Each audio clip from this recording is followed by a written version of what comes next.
Hey, what up? Yo, what up, boy? May tanong ako sa yung kulupit.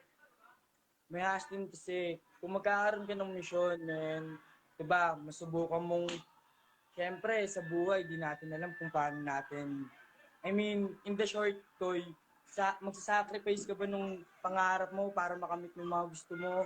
O tutuloy mo yon in college, man, ganun. Ang, ang pinakatanong ay ano? Yung ano, Koy, sasakripisyo mo ba yung pag-aaral mo para sa pangarap mo, itutuloy mo yun? Kasi hassle sa oras, di ba?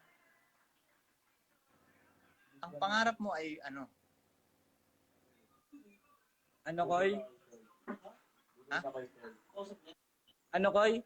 Ano yung tanong mo? Anong gusto mong mangyari? Oo, ano na nga mismo.